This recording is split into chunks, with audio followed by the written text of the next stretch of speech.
Palavra, creio que já está no coração dela, a qual já foi ministrada por ti, Senhor.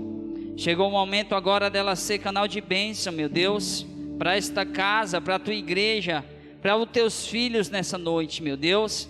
Meu Deus, que a autoridade está sobre a vida dela, a unção, meu Deus, está sobre a vida dela. Meu Deus, eu creio que nessa noite a tua filha será instrumento de bênçãos na tua mão. Meu Deus, irá ministrar, profetizar. Meu Deus, irá revelar a tua palavra, Senhor, nessa noite.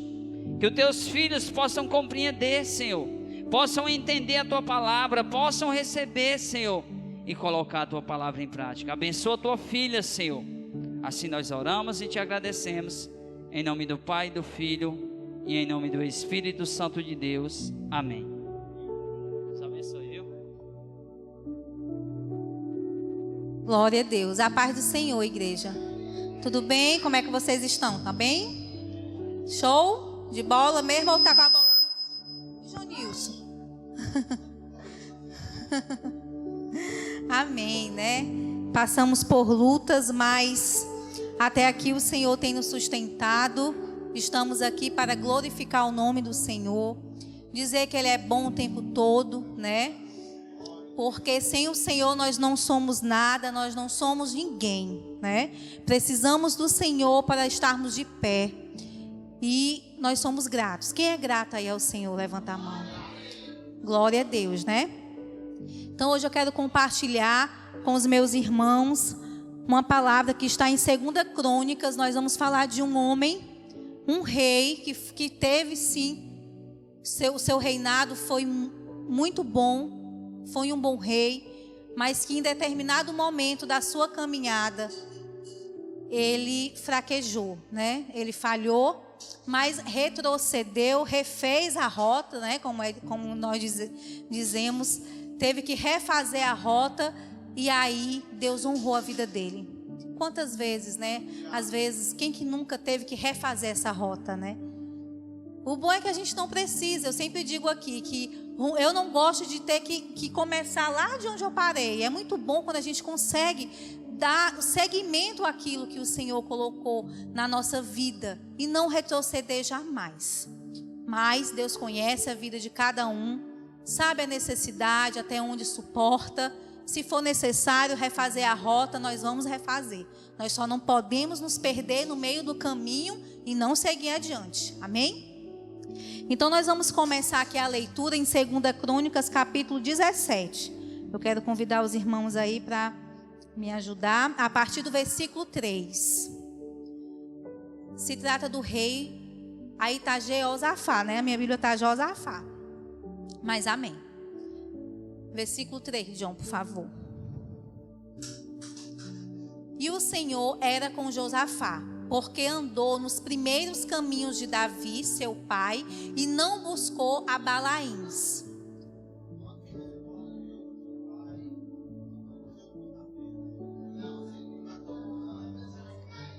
Agora nós vamos pular para o versículo 9, porque nós ainda vamos para o capítulo 20.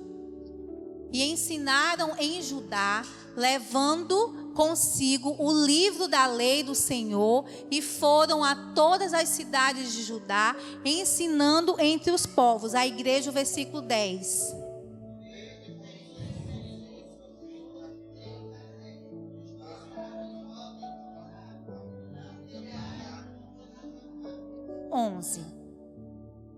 E alguns dentre os filisteus traziam presentes a Josafá e prata como tributo.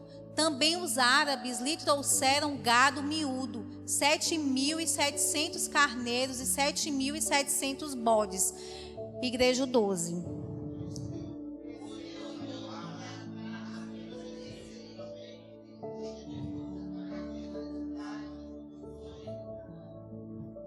No capítulo 18, João, eu vou ler apenas o versículo 1. Capítulo 18. Tinha, pois, Josafá riquezas e glória em abundância, e aparentou-se com Acabe. Agora nós vamos lá para o capítulo 20. A igreja lê o versículo 1.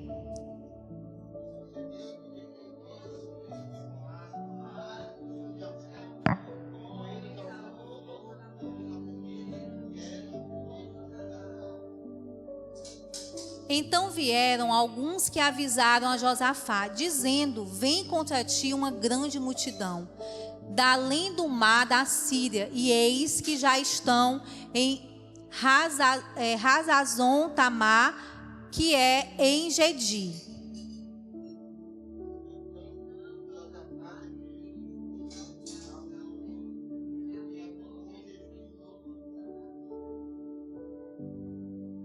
E Judá se ajuntou para pedir socorro ao Senhor.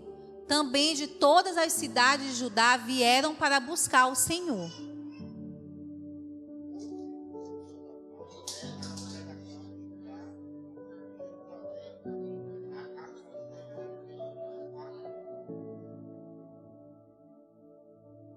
E disse: Ah, Senhor, Deus de meus pais, porventura não és tu Deus nos céus? Não és tu que dominas sobre todos os reis das nações? Na tua mão há força e potência, e não há quem te possa resistir. A igreja, versículo 12.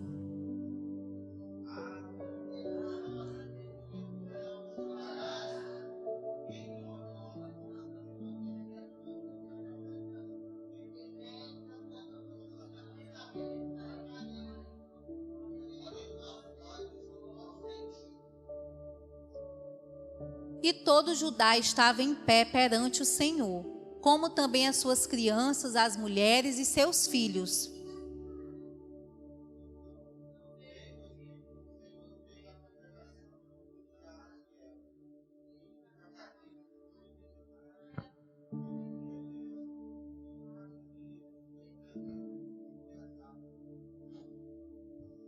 E disse: Dai ouvidos todo Judá, e vós, moradores de Jerusalém, e tu, ó rei de Josafá, assim o Senhor vos diz: não temais, nem vos assusteis por causa desta grande multidão, pois a peleja não é vossa, mas é de Deus. Aleluia, Deus. Podem continuar, igreja, nós vamos ler só mais alguns. Versículo 16.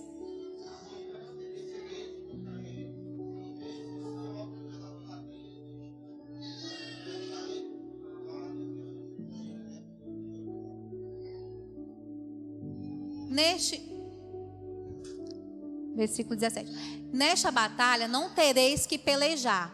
Postai-vos, ficai parados e vede a salvação do Senhor para convosco, ó Judá e Jerusalém. Não temais, nem vos assusteis.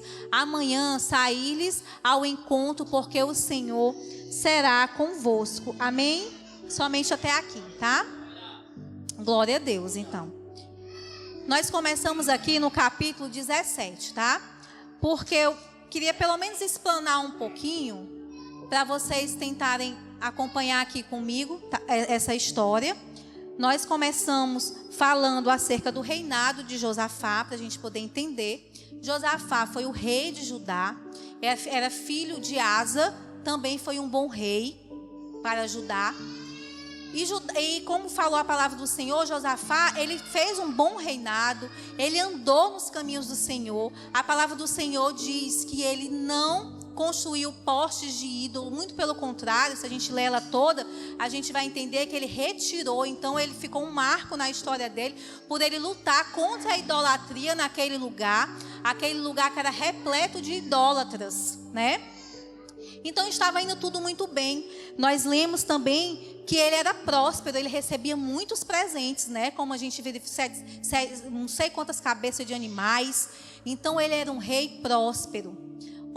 Outro marco de Josafá foi apregoar a palavra do Senhor para todo aquele povo. Então ele fez uma grande diferença dentro daquelas pessoas que eram idólatras.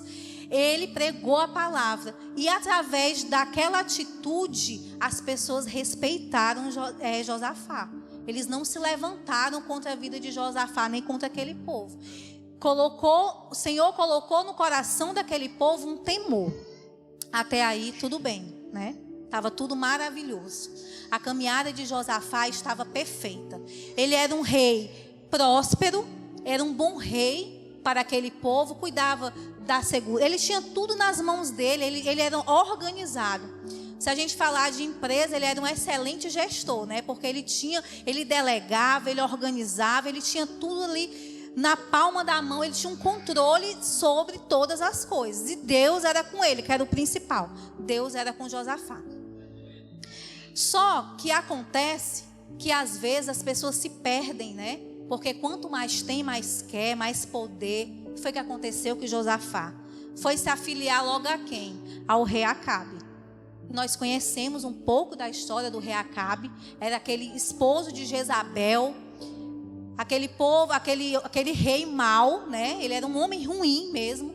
Onde, através dele, junto com a mulher dele, perseguiam os sacerdotes, profetas de Deus. E estava ali mesmo para querer construir. Ele construía, né? Ídolos e ali adorava a deuses estranhos. E ele foi se igualar através de um casamento de uma filha de Josafá com Acabe. Acredito eu que ele pensou que mais poderoso seria ele, mas ele falhou em fazer aliança com a pessoa errada.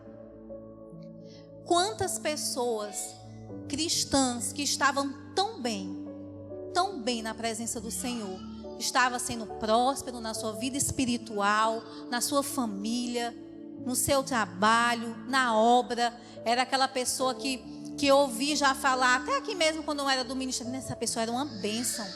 Era uma bênção na presença do Senhor. Olha, fazia tudo na obra do Senhor, era extremamente proativo, era uma bênção. E aí a pessoa se perde no meio do caminho, perde a visão. Nós não podemos perder a nossa visão de Deus. A partir do momento que nós perdemos a nossa visão do Senhor, aí nós perdemos a rota, né? Completamente. E às vezes essa rota, ela só é possível ser refeita com Cristo, às vezes no teu último fôlego de vida. Amém, louvado seja o Senhor por isso, né? Porque aí não se perde aquela vida para Satanás. Menos mal, muito pelo contrário, glória a Deus por isso. Mas poderia ter sido tão diferente. Tanta coisa que Deus tinha para fazer na vida dessa pessoa, né? E aí ela resolveu cancelar sua aliança com Deus e se aliar a pessoas que não são corretas, que não agem corretamente. Josafá fez isso. Só que tem um detalhe. Ele percebeu, se a gente ler o versículo, que eu não posso ler tudo, mas se a gente ler, eu estava estudando essa palavra, se a gente ler o versículo, capítulo 18, e aí mais para frente também fala de Josafá, que ele percebeu que ele estava na rota errada. E ele se arrependeu. Louvado seja Deus, quando a gente se toca e se arrepende. E ele teve que refazer. E ele era um rei que era bom e ao mesmo tempo meio ingênuo, né? Porque Acabe queria se aproveitar da ingenuidade de Josafá. E aí ele começou a criar, né, a situação deles ganharem um local que eles guerreavam por aquela cidade, aquele lugar para poder tomar, né? E aí ele pegou e se perguntou, mas não tem nenhum profeta de Deus aqui para que a gente pergunte, se vou usar a minha linguagem, se é de Deus, a gente adianta com isso aqui. E aí ele lembrou do profeta, só que ele disse, não, esse profeta não profetiza nada de bom para mim, só profetiza coisa ruim. Se eu não me engano, era do profeta Micaías. E aí ele pegou e chamou o profeta não falou nada que agradasse ao coração de Acabe, porque ele não era um bom homem mesmo, então Deus revelou o que estava na vida dele, e ele disse, eu não disse que ele não ia revelar nada de bom para mim, né? E Deus faz assim. E ele se atentou. Deus livrou ele da morte. Acabe morre nessa batalha, mas Deus livra, porque Deus amava a vida dele. E sabia que não era ali, aquele lugar, aquela circunstância. Deus ia dar mais uma chance, porque ele se arrependeu. Amém, né? Glória a Deus, quando a gente se arrepende e começa novamente. Louvado seja Deus que a gente não se perde, deixa Deus de lado. Então ele se atentou para isso e continuou. E voltou a fazer um bom reinado e cuidar das pessoas e ser um rei próspero. E começou tudo de novo. Só que aí nós vamos para o capítulo 20. Que o dia mau chegou na vida dele.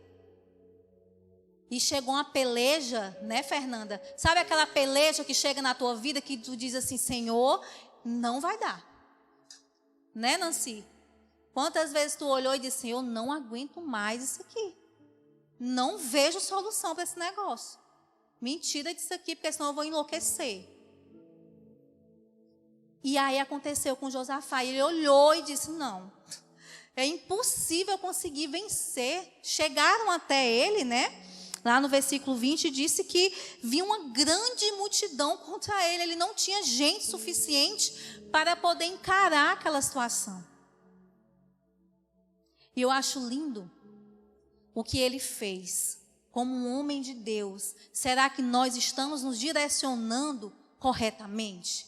Será que nós estamos querendo criar as nossas estratégias pessoais para encarar o inimigo com as nossas armas? Nós não entendemos que as armas não são físicas, mas são armas espirituais. Ele não tinha condição nenhuma de encarar aquela multidão. Só que o Senhor, um homem direcionado pelo Espírito Santo de Deus, ele reuniu todo aquele povo, se prostrou aos pés do Senhor, apregou um jejum naquela cidade. A palavra do Senhor fala aqui, né, que homens, lá no versículo 13, toda Judá estava em pé diante do Senhor, como também as suas crianças, mulheres e seus filhos. Então todo mundo, gente, quando um homem, uma mulher, eu falo na linguagem que a Bíblia fala sobre o homem, mas isso enquadra os dois gêneros, né? Ele está direcionado pelo Senhor, tudo que ele vai fazer, Deus faz acontecer. E aquelas pessoas compraram aquela ideia, não, vamos lá, vamos nos juntar ao nosso rei. E todo aquele povo se prostrou, fez jejum, pagou o preço. E o resultado não poderia ter sido diferente. Sabe o que é que me chama a atenção aqui? Lá no versículo 15.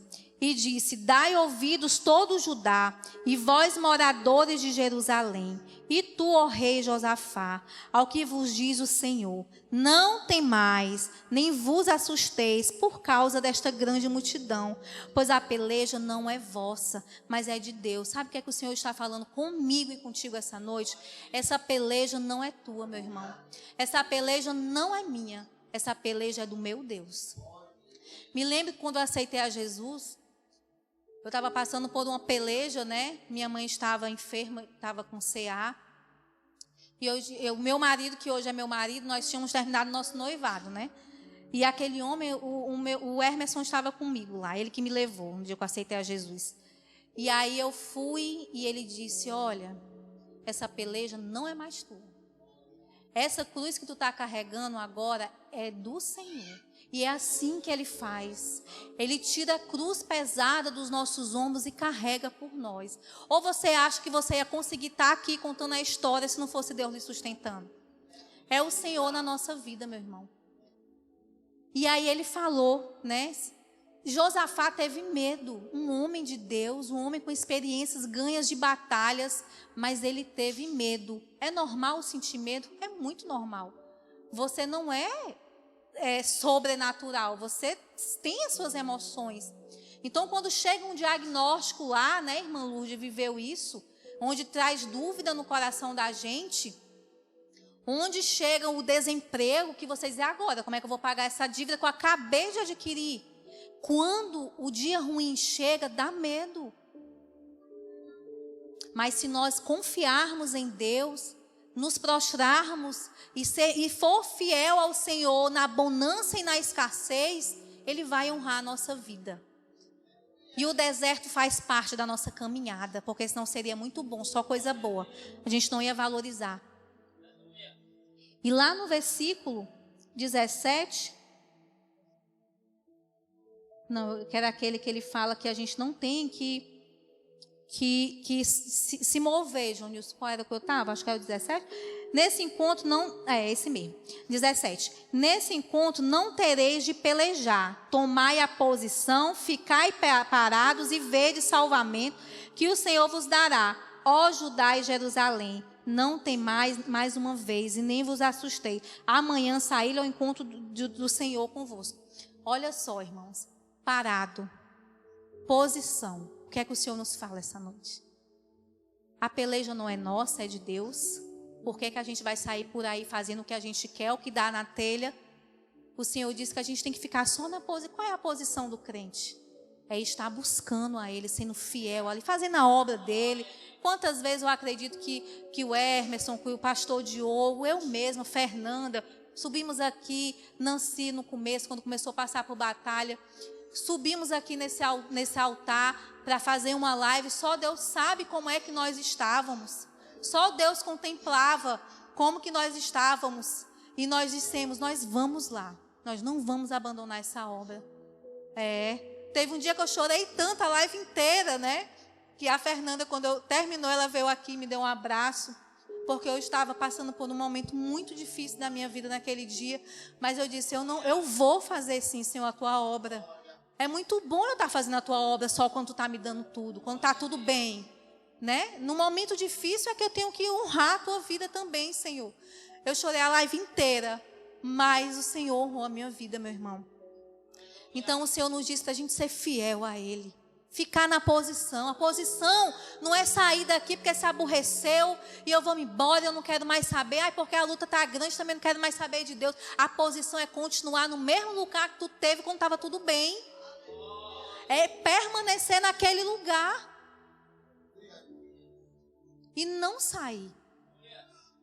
Então o Senhor, Ele falou muito comigo através dessa palavra. Sabe o que é o mais incrível no desfecho dessa história? Eu vou aqui no versículo 20. Pela manhã cedo se levantaram e saíram do jeito que estava tudo combinado ao deserto de Tecoá. Ao saírem, eles pôs-se Josafá em pé e disse, ouvi-me, ó Judá, e vós moradores de Jerusalém, crede no Senhor vosso Deus, e estareis seguros, crede nos profetas e prosperareis. Então ele já estava mais seguro. Depois de dias de jejum, dias buscando, orando, trocando turno de oração ali, orando o tempo, ele já estava mais seguro. Ele estava com medo. Lá no começo, ele estava apavorado, mas depois Deus deu a segurança. 21. Aconselhou-se com o povo, ordenou cantores para o Senhor, que vestidos de ornamentos sagrados e marcharam à frente do exército, louvassem a Deus, dizendo, rendei graça ao Senhor, porque a sua misericórdia dura para sempre. Então, eles entraram ali na peleja, glorificando o nome do Senhor, literalmente, né? Adorando a Deus. E a palavra do Senhor fala que quando eles chegaram naquele lugar, tendo julgado, lá no 24, exatamente, aqui no 24, eu tinha lido, mas não tinha marcado. Tendo Judá chegado ao alto que olha para o deserto, procurou ver a multidão. Cadê a multidão? É incrível, né, irmãos? A multidão. E eis que eram corpos mortos que jaziam em terra sem nenhum sobrevivente, meu irmão. Eles mesmo entre si se degladiaram por lá e por lá mesmo se mataram. O Senhor falou desde o que é a fé, né? A fé é a certeza do que nós não conseguimos enxergar com os nossos olhos, mas nós temos certeza que nós vamos contemplar, nós vamos viver. Então eu não sei qual é a multidão que você está passando, eu sei da minha, mas eu não sei qual é a multidão que você está vivendo. Mas o Senhor fala, o Senhor se revela na palavra dele. Eu não sou nada, eu sou tão pequena, Senhor, pecadora, falha. Mas o Senhor, pela misericórdia dele, fala ao meu coração. E ele me deu essa palavra, primeiramente para mim, para me edificar. E o Senhor fala conosco esta noite que a peleja não é nossa, é dele. Que nós não devemos usar as nossas armas físicas. Eu sei que tem hora que a gente quer usar mesmo. Que a gente quer ir lá e já quer resolver logo, porque o negócio está difícil. Eu estou passando por um dos processos aí, que está tão demorado. Hoje João Paulo disse assim, será que sai de Deus mesmo, Emanuele? Esse negócio, será que Deus não está falando que não é... Eu disse, João Paulo, nós chegamos até aqui. Eu nunca vi algo para crente ser fácil. Vocês já viram? Vocês já conseguiram alguma vitória fácil? Que eu nunca consegui. É demorado, é difícil, é luta. E eu disse, meu filho, vamos continuar pedindo confirmação do Senhor, orando, né? E se não for de Deus, que Deus seja mais direto com a gente, que talvez esteja dormindo, que o Senhor fale conosco mesmo e tire esse negócio. Mas é um dos processos que um dia eu vou dar o meu testemunho, eu creio, junto com ele. Um dos, né? E o Senhor manda, e aí eu poderia, né, já querer já ir lá e resolver, vamos logo então nós dois, né, vamos logo, o negócio não está andando, mas o Senhor parece que está nos paralisando, disse, não deixa, o tempo é meu, o tempo não é seu, está demorando, mas é porque Deus está trabalhando, pode ter demorado aqui para esse povo, mas foi o tempo daquele povo ir se matar por lá, e quando eles chegarem ver só os cadáveres, né, cadê a multidão? Acho que eles chegaram lá, ficaram sem acreditar. Falaram, meu Deus, cadê a multidão? Tudo morto. Eu não precisei fazer nada. O que foi que Deus disse? A peleja não é sua, a peleja é minha. É muito incrível, né, irmãos? Assim, o agir de Deus é assim, maravilhoso. E o Senhor, Ele nos alerta, Ele nos adverte que não importa se você teve que dar uma parada na rota, tá, João Marcos? Mas o importante é que você continue. Porque Deus tem tanta coisa maravilhosa para fazer na tua vida, mas é necessário seguir. Não pode mais retroceder. Nem que tenha que refazer a rota, não tem problema. A gente refaz. Mas a gente só não vai perder a visão, porque a gente precisa seguir. As lutas são grandes, às vezes são desafiadoras, a vontade de desistir é muito grande. Mas o Senhor nos prova na nossa fidelidade com Ele. Então, mais uma vez eu te digo, meu irmão, eu não sei qual é a tua multidão, mas bota ela embaixo do teu joelho, porque é assim que eu tenho tentado colocar, embaixo do meu joelho. Senhor, me ajuda. A tua palavra fala, Paulo fala que quando nós estamos fracos é que estamos fortes. Às vezes estamos tão fracos que a gente diz, meu Deus, mas é nesse momento que o Senhor nos fortalece. E quando nós pensamos que estamos fortes, aí é que estamos fracos. Sabe por quê? Porque a nossa confiança passa a ser em nós e não em Deus. Amém? Eu queria te convidar para ficar de pé, para a gente adorar a Deus, para fechar esse momento. Vamos adorar o Senhor, porque Deus tem cuidado de mim e de você. E no momento, esse louvor tem um momento que fala do abraço. Se você sentir de Deus, de abraçar quem está do teu lado, ou sair do